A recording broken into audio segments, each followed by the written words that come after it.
Right now, I'm holding a giant set of beef lungs, a crucial ingredient in one of the worst rated foods in all of Malaysia. This country is full of delicious food.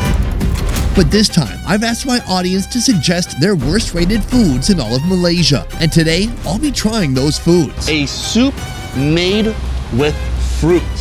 It's out there. I'm on a mission to learn whether these foods are misunderstood Why do you think this is one of the lowest rated foods of Malaysia? or if they're just plain awful. Sonny, what is this? And it all starts right here. Good day, Calvin. Welcome to Kuala Lumpur, Malaysia. I'm so excited to be here, Sonny. This is my first time in the entire country of Malaysia. I asked my audience to vote on which foods they thought were the absolute worst in all of Malaysia, and today, Sonny, another list of bad foods. not necessarily bad foods, but foods that have been misunderstood, like the foods you see in front of us right now. Ooh, Joining me, these look good. my good friend, chef and restaurateur Calvin Bui. His first Malaysian meal is just a warm-up for what's about to come. I don't know what we've been waiting for. Tanjung Bungah, a humble eatery serving everyday Chinese Malay dishes for everyday folks. But for the adventurous, Steve? Nice to meet you. they've got two contenders, often crowned as the worst of the worst. First of all, we have beans, but not just any type of beans. These are known as stink beans. Locally known as Petai, these so-called stink beans have earned a notorious reputation You want to give them a sniff? I do. for their pungent aroma. They smell fresh. They smell delicious. Now it's fresh, it doesn't smell that much. When you cook it, it does smell a little bit different. My guide for today, Ming, a food content creator and local expert. Why do you cook it for? It's perfectly fine raw. First, the stinky beans are removed from the pods and boiled briefly. It has a subtle garlicky sting to it, this residual flavor that sticks around in your mouth, but this to me, delightful. I see sweetness, I see freshness, I see something that literally came out of the ground. Now, I have a question for you. Off a tree. Off a tree. What is it about the cooking process that makes the smell, the aroma come out? Stir-fried with belacan. Belacan is fermented shrimp, so it pairs super well. The chef adds shallots, Belacan powder, which is like a dried shrimp paste. Then there's sugar, MSG, and all that fries together before adding Sambal, the iconic spicy Malaysian sauce.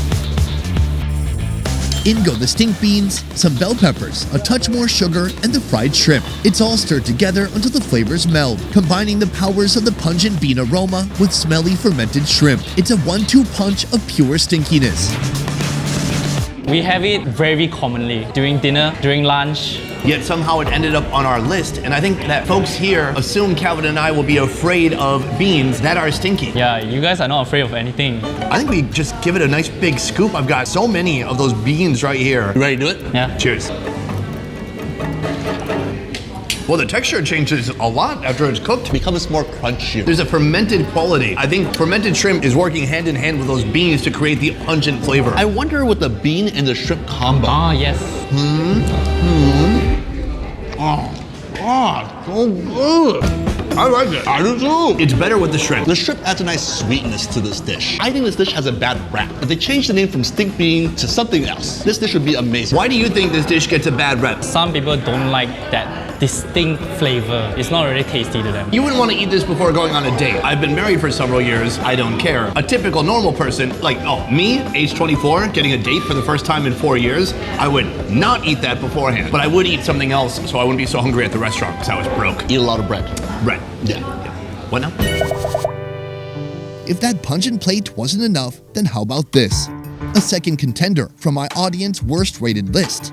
A dish that contains the least desirable part of the fish. Why would somebody want to eat a stomach of a fish? Oh my God, these look so creepy. It's kind of a soft, flexible tissue that you can squeeze and tear apart with your fingers. Now, this is a stomach? Yes. Of what type of fish? Grouper, how would you prepare this? This, we need to clean everything up, pickle with the salt for about 2 weeks. 2 weeks? Yeah, 2 weeks. It works like this, Calvin. Man, I'm really craving fish stomach. In 2 weeks. Exactly. In a pot, a generous amount of sambal is heated in oil. If you're wondering what's in it, here's the breakdown. Garlic, dried chilies, lemongrass, turmeric, fresh chilies, shallots, torch ginger flour, and chili paste, all blended into a fiery aromatic base. This will serve as the foundation for our fish stomach stew. Is this something commonly eaten in Kuala Lumpur? It's not very common, but in Peranakan, one of the specialties is Perut Ikan. Nyonya Peranakan is like Malay plus Chinese. Next, boiled, pickled fish stomach. It's a traditional recipe from from generation and generation. Coriander, torch ginger flower, pineapple, boiled shrimp, kaffir lime leaves by the fistful, tamarind sauce, sugar, and salt are added to the pot. How often do you eat this? Every week, I trust Steve. To be fair, it's on his menu. He doesn't have to go far. But he's not done yet. Now it's green beans, boiled eggplant, and wild beetle leaves that are tossed in next. The whole concoction simmers for hours until this chaotic mix of ingredients transforms into a rich, sticky stew packed with flavor. What kind of flavor? That remains to be seen. But before we find out, a quick thanks to the sponsor of this video, BetterHelp. When you're opening up about your issues, it matters who's listening. Are you able to take me seriously still as we talk here? I'm trying. Previously, when I went to therapy, I realized there were certain things I was more comfortable sharing with another guy. Stuff that I felt like a male therapist would be uniquely qualified to understand. I needed someone who didn't just listen, but genuinely understood where I was coming from. That kind of connection made it easier to open up and work through some of the toughest moments in my life. Finding the right person to talk to shouldn't be a matter of luck, and that's why BetterHelp has been a longtime sponsor of this channel. After filling out a short questionnaire, BetterHelp matches you with a licensed therapist who aligns with your preferences. Whether it's their specialization, their approach to therapy, or whether you prefer speaking to a man or a woman, BetterHelp is designed to make you feel comfortable and understood from the start. BetterHelp also allows you to connect in a way that works best for you, through video calls, phone, or even messaging. And if your first therapist doesn't feel like the right match, switching is free and easy. Plus, BetterHelp offers tools to make your therapy experience even more impactful, like a built-in journal for reflecting on your thoughts, and group sessions on topics you might find relatable. With over 7,000 reviews and a 4.5-star rating on Trustpilot, it's clear that BetterHelp is trusted by people around the world. If you're ready to find a therapist who truly gets you, go to betterhelp.com/besteverfood or scan the QR code on the screen. Use the code BestEverFoodReviewShow for a special discount on your first month of therapy. Your mental health deserves the right support. Start your journey with BetterHelp today. Now, back to the show.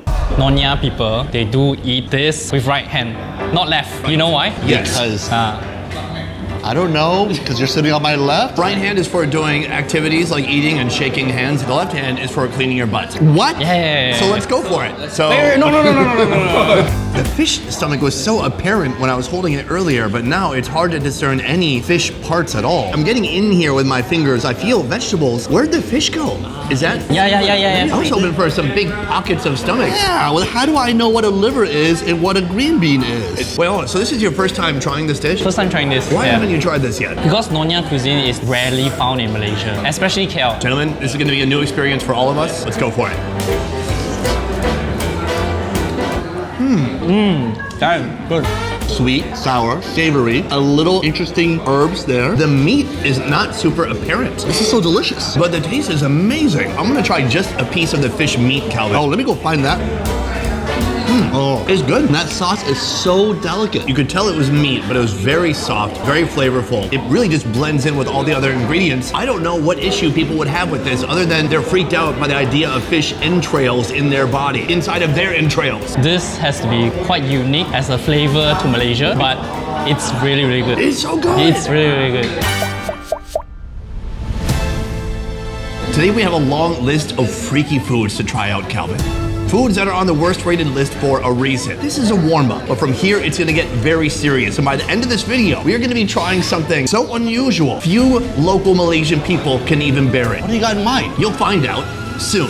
Sunny. Nasi lemak, often hailed as Malaysia's national dish, is essentially coconut rice paired with an assortment of sides and protein, like the fried chicken or ayam goreng I've tried here before. But at this restaurant, Ma'am, hello.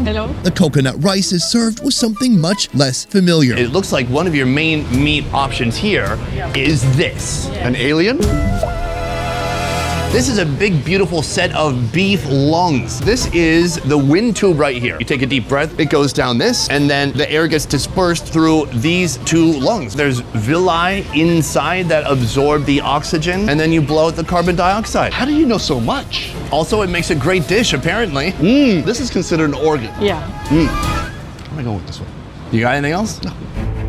First, an entire set of beef lungs are thoroughly boiled in a large wok. What you're seeing right now is a deflated lung. For example, I went to Uzbekistan and they filled the sheep lungs full of milk and they expanded to twice the size. So this is an empty lung. It just feels like rubber. It doesn't feel like anything real. Once cooked, it's sliced into bite-sized pieces. That's a great point because a lot of people around the world, they discard this part of the animal. But here, people appreciate it. For seasoning, The beef lungs are mixed with chopped lemongrass, a secret spice blend, sugar, MSG, and salt. Then it's fried to crispy perfection. Why? Why do you appreciate the lungs, but some people don't? Bila dia letak dengan spice semua, dia goreng. When it's marinated with a lot of spices, it'll be very crispy, chewy, and very delicious to eat. Now comes the assembly. A base of fragrant coconut rice is plated alongside boiled water spinach, half a boiled egg, cucumber slices, some fried peanuts, the deep-fried beef lungs, and of course, a generous spoonful of sambal to bring it all together. How long have you had this restaurant? 30 years. Family's business, yeah. Started by my grandpa, and then my father, and then me. The food we're going to be eating today, is that from generations ago? Yes, from generation. This lung has undergone quite a transformation. Should we just give it a shot? Cheers. Oh, dude. Way crunchier than I expected.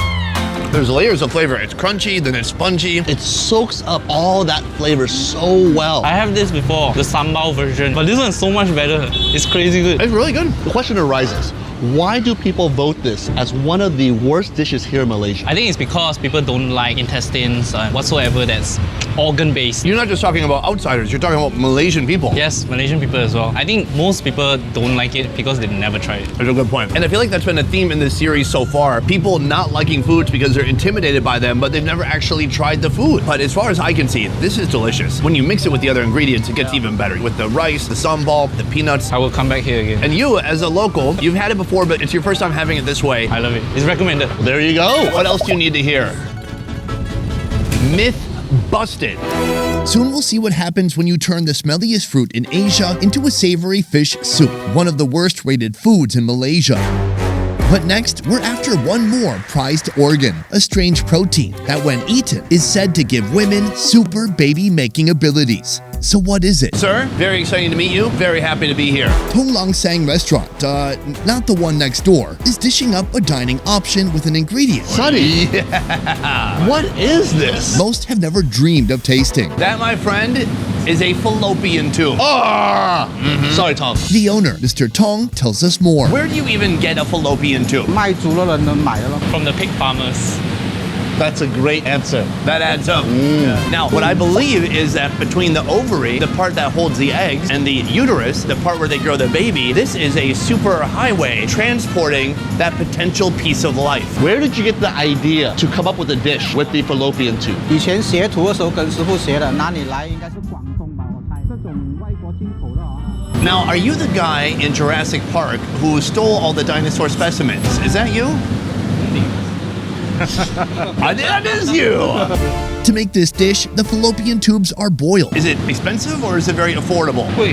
Expensive then left to chill in ice before being cut into pieces. What makes it expensive? because the supply is low. Next, they're deep fried, then set aside. Is this dish a dish passed down through generations? 很旧了，很旧了。 Very, very old, very traditional. 广东吧，我猜。 Learn from his shifu. In a wok, fry pork lard, dried shrimp, chili powder, garlic, shallots, the fallopian tubes, and soy sauce. All these animals, they have many different body parts, and those body parts have different textures. Why make use of the fallopian tube? 客人要求要吃这个样东西。 In China, it's a saying, with organ, heal organ. If you have heart problem, you eat heart. If you have lung problem, you eat lung. So you eat fallopian tube because I want to have a baby. Correct. Are men eating this, or is it mostly women? 比较少了。 Women love it more. Now, a combination of more flavor enhancers, including oyster sauce, sugar, MSG, chicken powder, and tamarind sauce, are added to the wok and stirred to perfection.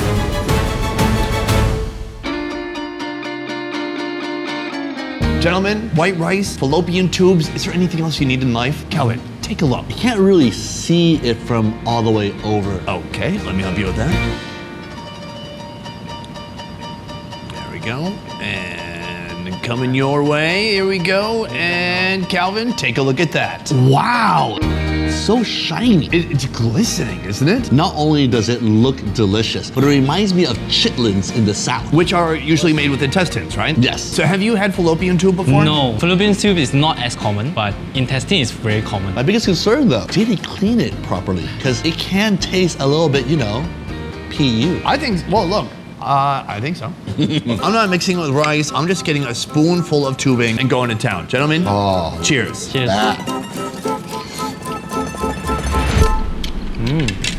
That's good. I love it. Textures, flavors, everything about it. I never thought you could take such an ingredient that people throw away. It makes something so delicious. I guess the main shining feature of this food would be the texture. A little rubbery. It's not chewy. It still breaks apart pretty easily. Tastes like the snail. I actually like the texture. I can't find that texture in any other ingredients. Calvin, you're a chef. If you had a fallopian tube, how would you prepare it? I wouldn't do anything different. I think he really mastered his craft. I think he utilized the fallopian tube. What's been fascinating about our tour so far in Malaysia is basically everything that we've tried has been outstanding. This is truly a case of a country whose food has been misunderstood. I'm loving almost everything I'm trying. But from here, we have one more food remaining. It's durian. Huh? There's a reason durian is banned in many hotels and airports across Southeast Asia, and not just because it looks like a medieval weapon. Come on, try it. The problem is the smell. Even the bizarre food's icon could not keep it down. For some, the smell is reminiscent of gym socks, overripe cheese, or rotten eggs cranked up to 11. So how is it that this infamous fruit is turned into one of the worst rated foods in all of Malaysia? Good evening, ma'am. Hi. We're about to find out. Have you ever met someone who did not like durian? Ada setengah yang Half the people she know hates durian. So it divides your friends, but which friends do you go out with then? ni lah. All her friends love it. Exactly, because if they don't love it, they're not her friends. They're out. Ain, the owner of this street-side food truck, is not here to sell you fresh durian. Instead, she's taking this king of fruits on a wild ride, turning it into a soup with fish. So how does that work? First, the durian is freed from its spiky prison and mixed with salt, sugar, and chilies. Then it's left to ferment or chill out for 7 days. Give it a big sniff. Calvin? This is Tempoyak, an East Coast specialty on the Malay Peninsula. It smells like mango with tagine. I smell nothing of the durian in there. No mango. No mango. It does smell like mango, yeah. I completely agree with your assessment. When you mix it with all the ingredients, the durian pungent smell is reduced. That's what people in the world should do. They should mix their durian and then eat it. No, I don't agree. Durian is good by itself. But underneath here, we have the actual soup. Let's see it. Whoa! In this big pot of soup, the durian mixture is cooked with more chilies, turmeric, lemongrass, salt, and big chunks of catfish. The smell is so fruity. What does the durian add to the soup? Durian ni bila kita dah saya akan The durian contributes the creamy texture and sweet and sour. Is this ready to eat? It's ready. If that's ready, I'm ready. I'm ready. Are you ready? Yeah, I'm ready. Then we're ready. There's 3 parts. There's the head, there's the middle, and the tail. Which one you want? I'm ready. Are you ready? I'm ready. Why do you think this is on the list of one of the worst rated foods in all of Malaysia? Because of the pungent smell, and it's durian. The people who hate durian, they obviously hate this, right? Yes. But do all the people who love durian love this? Not exactly, I think. It's not easy to find, that's why people don't even try it. So once again, it's a food that perhaps people have heard of and they're afraid of, but they've never actually tried it. I don't know if I'm gonna really enjoy this or not. There's no hearty vegetables in there. There's no crunch. Doesn't really have much depth. I think we should try that broth first. I'm ready. Let's go for it. Wow. I like that. What do you like about this? First of all, it's thick like a gravy. It's spicy, it's salty, but then it's sweet and fresh at the same time. It's a fascinating mix of flavors that are pulling in different directions. I'm not a big fan of having an oily fish. When I think about soup, I don't think about sweet stuff. This, a soup made with fruit. It's out there. I think we should get a little bit of everything together. Add a little bit of that sambal. And a little bit of sambal on top. Fish with fruit. I don't know, dude. People put like a fruit salsa in a fish taco. They do. They do a roasted pineapple salsa. It's not so different from that, is it, Calvin? It is. It is completely different. It is super sweet. But what I will say is that the smell and aroma of durian is no longer there. And then, paired with a oily freshwater fish like catfish. The fish is harder for me to get around. Yes, big, heavy, oily. It's like Beauty and the Beast together on one spoon. That said, this is an epic meal. It is raining right now, but that's not going to stop me from finishing this entire fish, plus all the rice, and maybe getting another one too. Great, you do that, I'm gonna go inside. Okay, bye. Calvin, today we tried Malaysia's worst rated food. For you, which one was the best of the worst? Oh, this is tough. This is my first time having Malaysian food. I didn't know what to expect. But I have to say, keeping to the Malaysian theme of the show, that dish with the lungs, that nasi goreng, oh my God, that was phenomenal. Yeah, same. The lungs. I like that they took an ingredient that repulses people in most nations. They throw it away and not just make use of it, but turn it into something delicious. It was very satisfying. I would fly out here just for that dish. Nice. Hungry for more fun food videos? Join me at More Best Ever Food Review Show, a channel that's unfiltered, raw, half the quality, and twice the fun. You walk away and come back.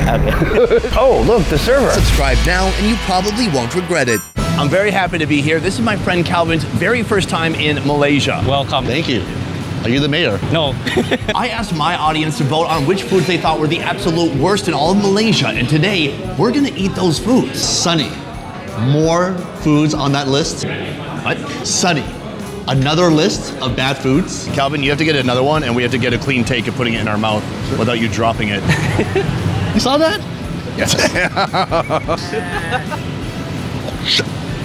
Does my wife have a fallopian tube?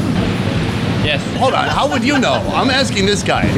Yes. Do I have a fallopian tube? You don't have. A lot of assumptions flying around this kitchen right now. I want to ask you right now, Steve, how would you describe Malaysian food in one word? Delicious. That's a good That's word. a good start. Okay. Now, how would you describe it in 4 words? Very delicious. Okay, that was 2. Keep going. Mix everything. Still is 2. Western, Malay, Indian, Chinese, fusion, everything. No, No, he you was went too doing. far. He had 4 and then he went to 5. Yes. I guess we're never gonna know what Malaysian food is like within 4 words. I know. High five.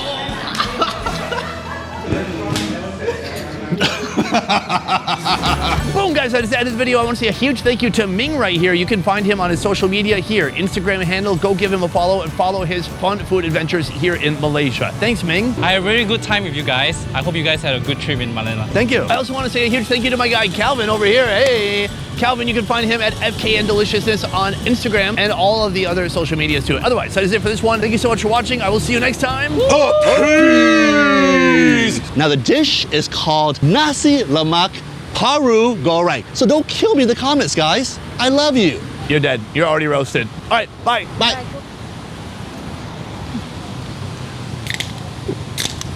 Cheers.